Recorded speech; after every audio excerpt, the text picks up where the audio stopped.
Mostrai-nos, ó Senhor, vossa bondade e a vossa salvação nos conceder. Aleluia, aleluia, aleluia, aleluia.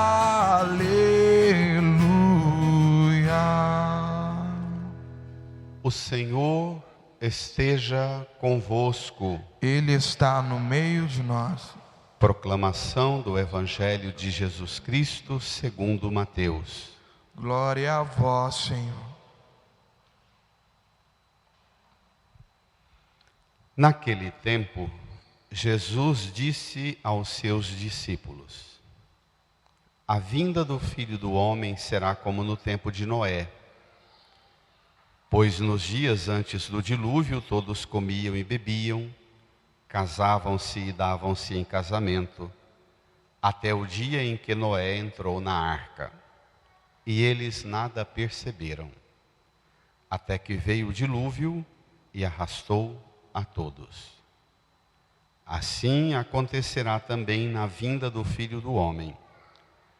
2 homens estarão trabalhando no campo, um será levado e o outro será deixado. 2 mulheres estarão moendo no moinho, uma será levada e a outra será deixada. Portanto, ficai atentos, porque não sabeis em que dia virá o Senhor. Compreendei bem isso. Se o dono da casa soubesse a que horas viria o ladrão, certamente vigiaria e não deixaria que a sua casa fosse arrombada. Por isso, também vós, ficai preparados, porque na hora em que menos pensais, o Filho do Homem virá. O Filho do Homem virá. Palavra da salvação. Glória a vós, Senhor. Aleluia, aleluia.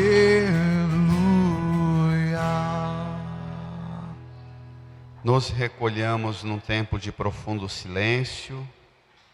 No íntimo do nosso coração rezemos, pedindo ao Divino Espírito Santo o auxílio necessário para que compreendamos a palavra. Supliquemos.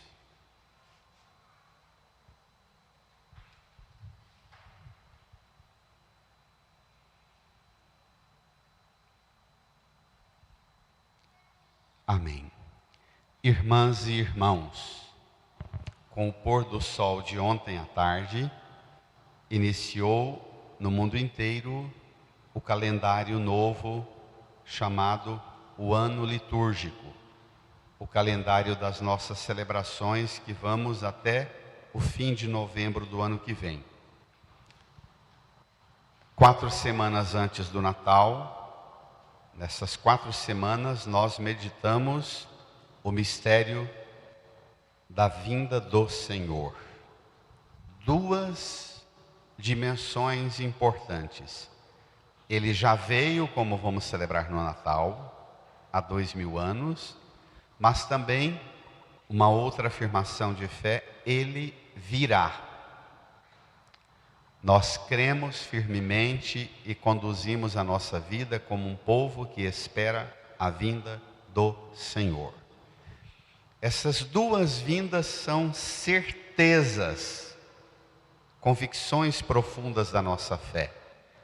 E nós precisamos tocar a nossa vida, enfrentar o hoje da nossa vida, à luz daquela primeira vinda e à luz da fé na expectativa daquela segunda vinda.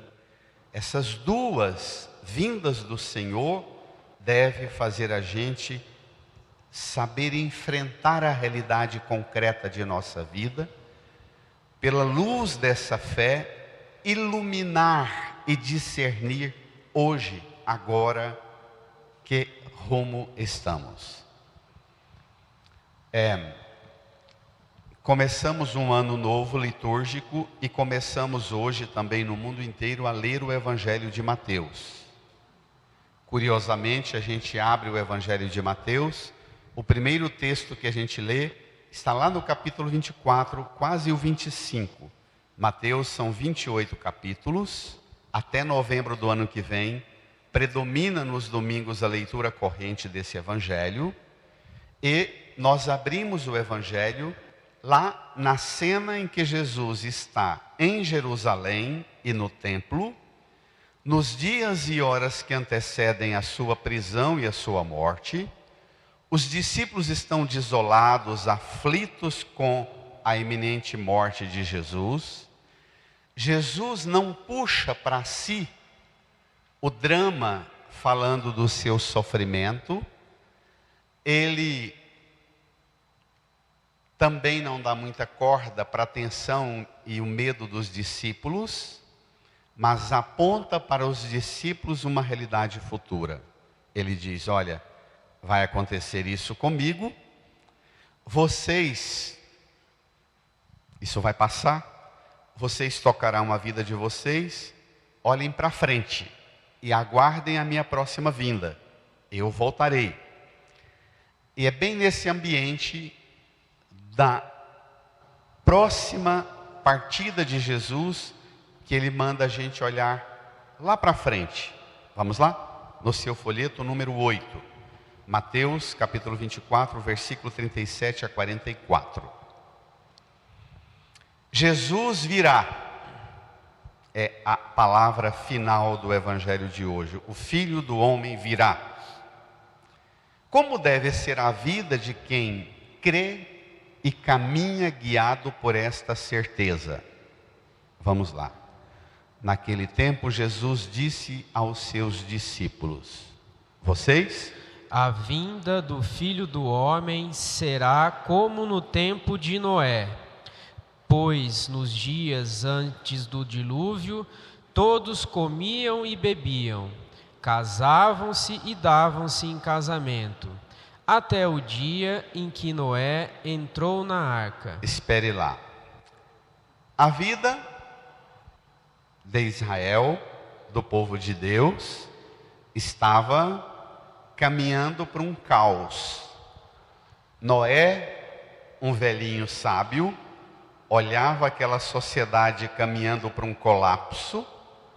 Ao invés de ser um velhinho chato, falando só de tragédia e acusando o erro dos outros, o velhinho Noé pegou a caixa de ferramenta e foi para a floresta tirar madeira e construir uma grande arca. Ficou pronta a arca, chegou o dia próximo do dilúvio, como está próximo a tribulação e a morte de Jesus. Noé entrou na arca, convenceu animais de todas as espécies a entrar na arca, mas as pessoas não se convenceram. Só 8 da família dele. O trem não estava muito bom não, mais ou menos como hoje em dia. Entra Noé e vem a palavra que nós vamos guiar-nos na meditação com a palavra que vem agora. Versículo 39.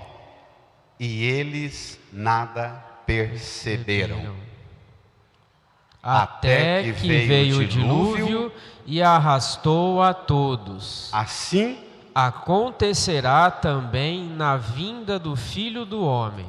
Você, na sua vida, o texto no versículo 38 disse assim: nos dias antes do dilúvio, todos comiam, bebiam, casavam-se, davam-se em casamento, até o dia em que Noé entrou na arca e eles nada perceberam. Você percebe também as situações em que pede de você uma atitude mais ousada para entrar na arca, para fugir do colapso que está chegando.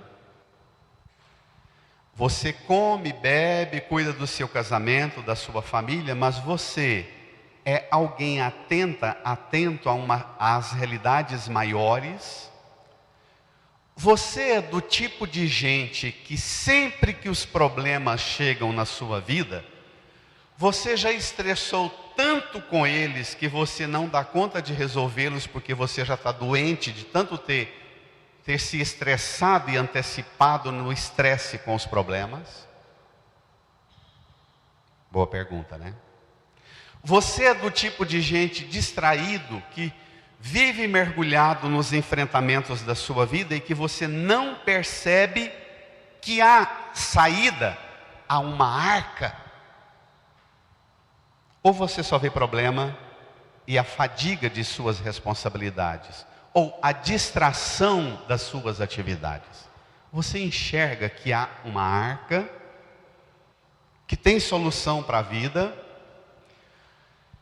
Quando você vive uma vida no trabalho, na família, comendo, bebendo e nada percebe, o dilúvio vem e arrasta. Você é alguém que é arrastado pelos problemas e tribulações? Está sempre com todo mundo correndo atrás para ver se te encontra lá embaixo, no esgoto, porque está sempre arrastado? O contrário de nada perceber e ser arrastado é o que vem. Vamos lá? Versículo 40. O final do 39. Assim acontecerá também na vinda do Filho do Homem. 40. 2 homens estarão trabalhando no campo.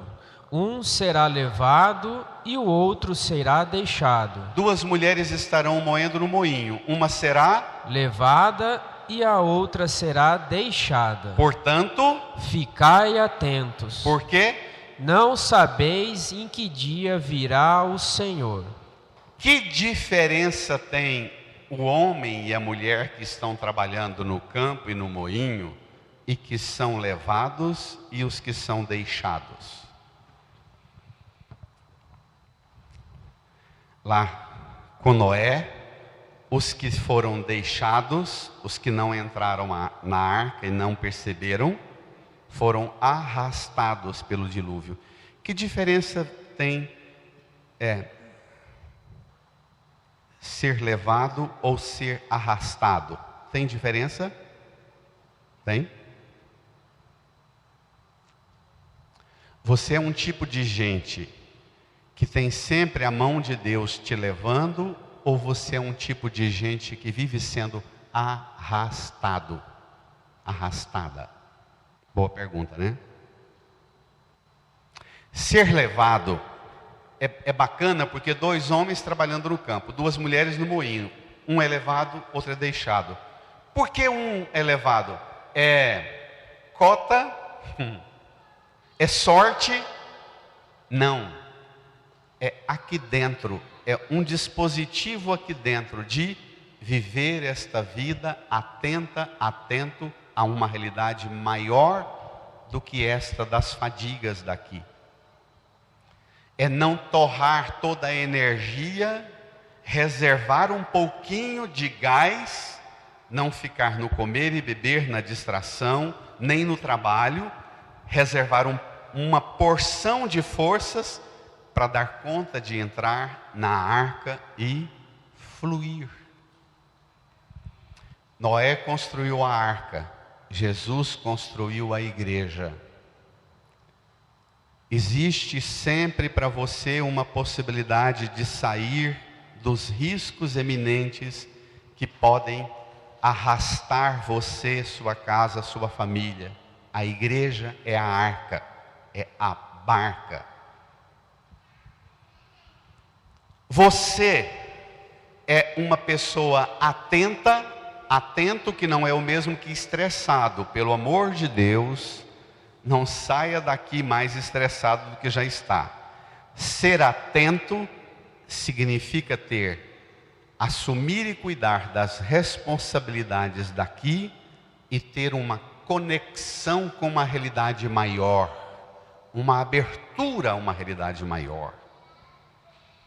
Jesus diz para os discípulos que estão perto de vir para eles um grande dilúvio de sofrimento, e alguns deles vão ser levados, outros vão aproveitar e pular para dentro da arca que ele deixou à igreja e tocar a vida e aguardar a volta dele. Mas o que mais pode colocar você em risco de ser arrastado? Vem comigo na segunda leitura, na carta de Paulo aos Romanos. O que mais lhe impõe riscos? Versículo 12. A noite já vai adiantada, o dia vem chegando. É bacana porque a palavra de Deus fala do fim da vinda de Jesus, mas fala sempre como solução bela, positiva, não fala com ameaça, com desgraça e castigo. Lá no Evangelho fala de arca, a de Noé e a de Jesus, a igreja. Aqui fala que a noite vai adiantada, mas vem um dia chegando. Você deve se prontificar para o dia que vem, e não ficar no drama e gastando sua energia, dando soco no pavor da noite que te envolve. A noite vai adiantada, o dia vem chegando. Qual a nossa atitude? Leia. Despojemo-nos das ações das trevas e vistamos as armas da luz. Ai, ai, ai. O que é vestir-se de armas de luz e despojar-se de ações das trevas? Quem fica nas ações das trevas é arrastado, como o povo do tempo de Noé. Quem se veste das armas da luz é levado. Vestir armas da luz, o próprio apóstolo responde, versículo 13. A arma da luz que a gente deve vestir é: procedamos honestamente, como em pleno dia, nada Espere. Vestir as armas da luz é proceder honestamente. Está faltando essa roupa no mercado, nas vitrines? Você acha fácil essa grife nas vitrines? A veste das armas da luz, a veste da honestidade? Procedamos honestamente como em pleno dia. O contrário de proceder honestamente é viver as ações das trevas, que Paulo também faz a lista. Continua o versículo 13, nada de glutonerias e bebedeiras, nem de orgias sexuais e imoralidades, nem de brigas e rivalidades. Pelo contrário, revesti-vos do Senhor Jesus Cristo. Vocês viraram uma página e não leram. Agora, pelo contrário, revesti-vos do Senhor Jesus Cristo. Se alguém chegar perto de você para conferir sua veste e olhar a etiqueta da sua roupa, vai ver que você está revestido do Senhor Jesus Cristo?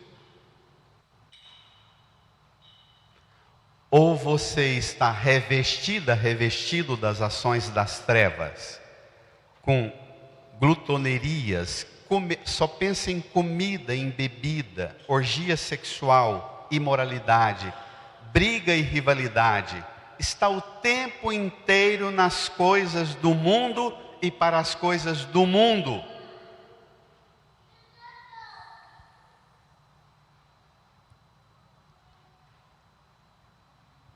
Quem vive nas ações das trevas vai ser arrastado. Não porque Deus arrasta. Deus providencia a arca. Providenciou no tempo de Noé e providenciou no tempo de Jesus, que é agora a arca, que é a sua igreja. As brigas e rivalidades, o ambiente estressante que nós estamos vivendo no Brasil nesses últimos tempos, o tempo inteiro uma hostilidade mútua e recíproca de ofensas e agressões, de destrato e desrespeito mútuo e recíproco, o tempo inteiro a gente está atiçando a raiva na gente e a raiva dos outros. Não estamos? O tempo inteiro. Qual o remédio para vencer esse ambiente de briga e rivalidade? O que curaria a nossa sociedade deste ambiente de briga e rivalidade? Que é a ação de treva. Vem comigo no profeta Isaías na primeira leitura.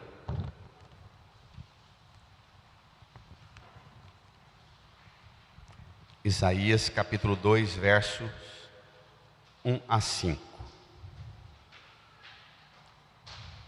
Fala da vinda do Messias. Fala de como é que o Messias vai resolver os grandes problemas de Israel no tempo do profeta Isaías.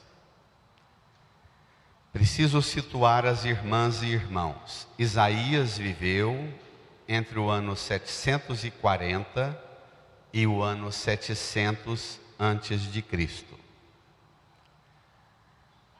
A conjuntura de Isaías era bem antes, com a morte de Salomão. Eu vivo repetindo isso porque isso é chave para entender o Novo Testamento. Salomão morre, os dois filhos de Salomão dividem o país em dois, Reino do Norte e Reino do Sul. O Reino do Norte era a parte de terra fértil, a Galileia, o Vale do Jordão. O Reino do Sul, Jerusalém, a capital, e algumas tribos numa área predominantemente deserta e semideserta. E uma das razões que fez o Reino do Norte romper com o Sul foi: nós trabalhamos e produzimos para sustentar o povo do Sul. E aí, o Reino do Sul começou a prosperar, e criou uma rota comercial dos produtos agrícolas do Vale do Rio Jordão com a Assíria. E começou a produzir tanto que a Síria falou: fica muito mais barato para nós. A Síria era uma potência, 740 a.C. A Assíria resolve invadir o Reino do Norte. E ficou somente o Reino do Sul, Jerusalém, com 4 ou 5 tribos, um território pequenininho chamado de Reino de Judá, com a capital Jerusalém. Coordenada na maioria das vezes, por sacerdotes e líderes religiosos por causa do templo de Jerusalém. Então, o profeta Isaías vivia lá em Judá, no sul. E os líderes políticos do Reino do Sul começaram a dizer assim: a Síria invadiu o norte. Antes que a Síria invada o sul, vamos ter uma estratégia política, vamos fazer aliança e parceria política com a Síria. E a Assíria começa a fazer um acordo, dizendo para o reino de Judá o seguinte: vocês precisam de armas, de exército forte. E a Síria começou a financiar a munição de guerra no Reino do Norte. Isaías diz assim: olha, nossa missão aqui no Reino do Sul é o templo, a palavra de Deus, a lei de Deus, e nossa missão é ser luz para o mundo. Nós não vamos garantir nenhum bem para o mundo através de arma, mas somente da palavra de Deus e da vida de comunhão com Deus no templo. Não é a arma que vai resolver nosso problema. E esse texto vai valer ao profeta Isaías uma grande perseguição, porque ele enfrenta as potências da Assíria e os interesses financeiros do comércio de armas com esse texto. Vamos ver? Você vai se assustar por causa da atualidade desse texto. Vem comigo.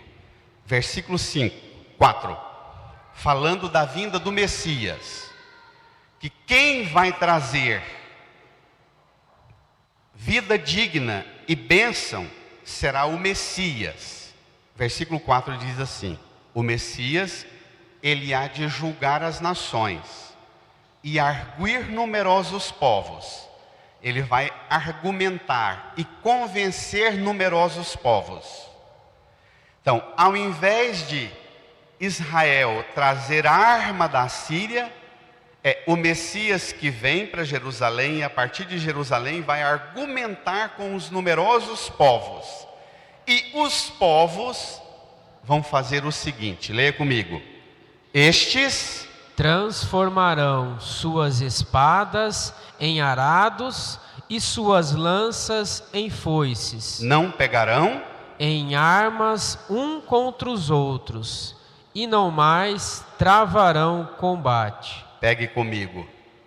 Ao invés de ganhar e comprar arma, o Messias vai transformar pelo argumento, vai convencer os povos a transformar suas espadas em arados, as suas lanças em foices. E aí? Minha gente, isso é 708, 709 antes de Cristo. Já havia um lobby contra as armas para o povo de fé.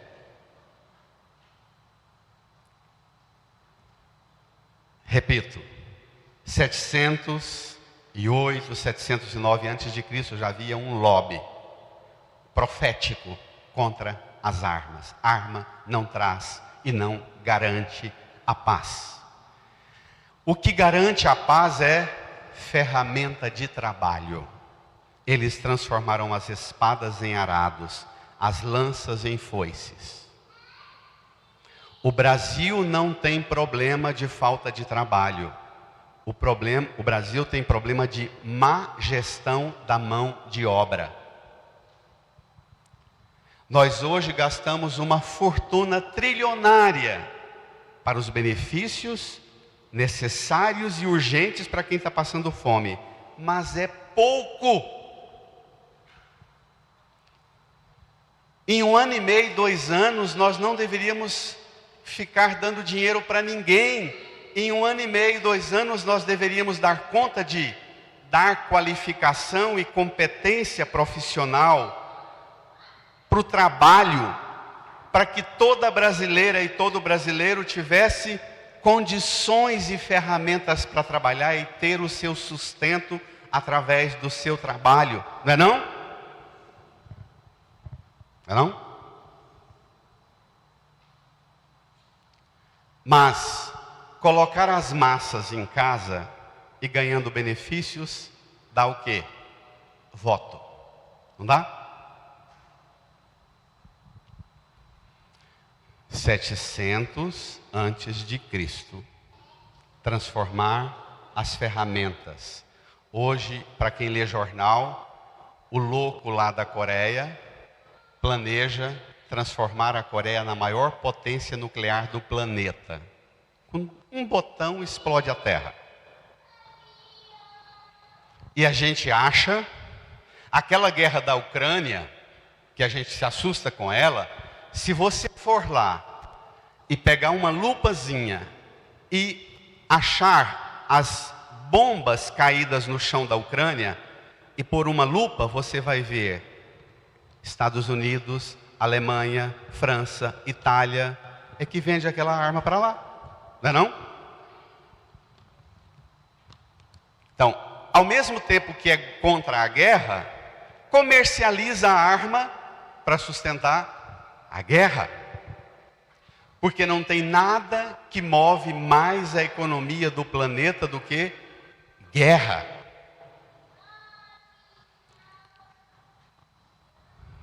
Mas eu vou trazer o texto para perto de nós. Quais são as suas espadas que precisam ser derretidas e transformadas em arados? E quais são as suas lanças que precisam ser derretidas e transformadas em foices? Todos nós aqui conhecemos a quantidade de pessoas fechando fábrica, fechando indústria, fechando produção rural na roça, porque não acha mão de obra. Não tá? Assim? Ande por Goiânia para você ver o caos que está. De comércio fechado. Porque nós não sabemos gerar uma sociedade não a serviço da guerra, mas uma sociedade a serviço do trabalho e da produção da dignidade da vida que Deus quer. Não mais travarão combate, não pegarão em armas uns contra os outros. Versículo 5 da primeira leitura, Brada. Vinde todos da casa de Jacó e deixemos guiar pela luz do Senhor. Deixar guiar pela luz do Senhor. Do Senhor. É não fazer lobby para que todos tenham arma, mas lobby para que todos tenham ferramentas de trabalho. Trabalho. Trabalho. 700 antes de Cristo. Você vai ser arrastado, ou você vai ser levado por Jesus? Querer ser levado por Jesus significa um enfrentamento de conversão, uma coragem de derreter as minhas armas e as suas armas. A minha arma, a sua arma, é preciso pedir ao Espírito Santo para que Ele diga a mim e a você quais são as armas que cada um de nós precisamos derretê-las e transformá-las em ferramentas de trabalho para o bem do mundo. É assim que nós preparamos o Natal do Senhor, deixando-nos guiar pela luz do Senhor e não pelos bombardeios das armas. Incline a sua cabeça, estabeleça um diálogo com o Senhor e peça dele a graça de você ser instrumento de Deus no mundo, na sua casa, na sua família, de você ser instrumento da luz, da paz, do amor de Deus no mundo. Fale com Jesus.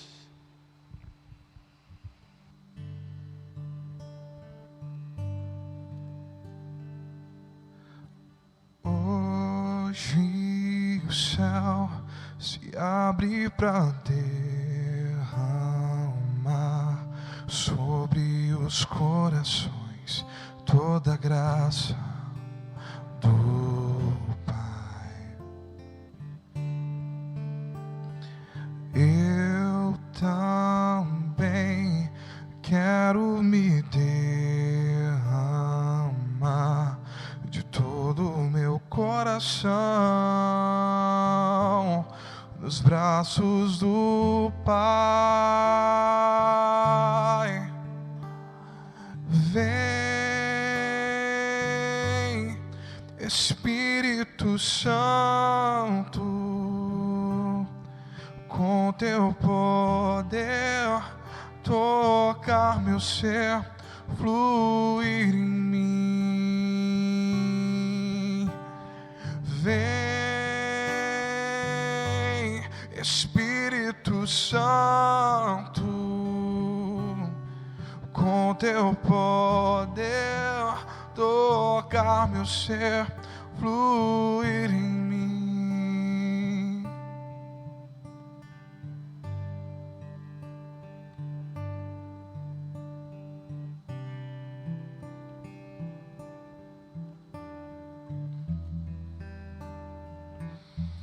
Eu também quero me derramar. Canta. Eu também quero me derramar de todo o meu coração nos braços do Pai. Vamos cantar? Vem. Vem, Espírito Santo, com teu poder, tocar meu ser, fluir em mim. Vem, Espírito Santo. Vem, Espírito Santo, Fiquemos em pé. com teu poder, Tocar meu ser, fluir em mim. Estenda as suas mãos aqui para a cruz de Jesus. Reze do seu modo, conforme o Espírito Santo lhe indica. Se te ajuda, reze comigo. Divino Espírito Santo, pelo fogo do amor, que vence todo o mal, que queima todo o mal, que derrete todas as armas de conflitos e agressões que dominam em meu coração, em minha mente, em minha vida. Eu te peço, Espírito Santo, vence em mim tudo o que me faz ser instrumento de conflito, de agressão, de brigas e rivalidades. Faz de mim instrumento do amor e da paz, da justiça e do perdão, do trabalho, da dignidade de toda mulher e homem desta terra. Divino Espírito Santo, eu quero me preparar para celebrar o Natal como um instrumento desta palavra na minha família. Vence em mim tudo que me afasta do amor, da comunhão, da fraternidade em minha família e nos ambientes que eu convivo. Põe a mão no seu coração, peça ao Espírito Santo para derreter as suas armas e transformar suas armas em ferramenta de trabalho, de comunhão, de fraternidade, de perdão. Vem, Espírito Santo, com teu poder, tocar meu ser, fluir em mim. Vem, Espírito Santo, com teu poder, tocar meu ser, fluir em mim. Não mais travarão combate uns contra os outros, não mais pegarão em armas. Seja instrumento da paz que o Messias vai trazer. Deseja a paz de Jesus para quem está do seu lado com um abraço. Saudai-vos. Abracem.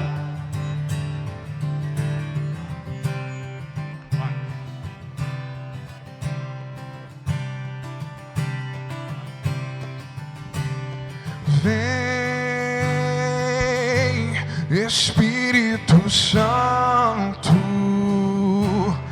com teu poder, tocar meu ser, fluir em mim. Levante uma de suas mãos para o céu. Rezemos num minuto de silêncio pela paz no mundo, pela paz na família daquelas 3 professoras e aluna que foram mortas por um adolescente e que estão vivendo a dor da violência numa escola, na família. Peçamos a paz para o Brasil, para o mundo, para todas as vítimas de todo tipo de sofrimento.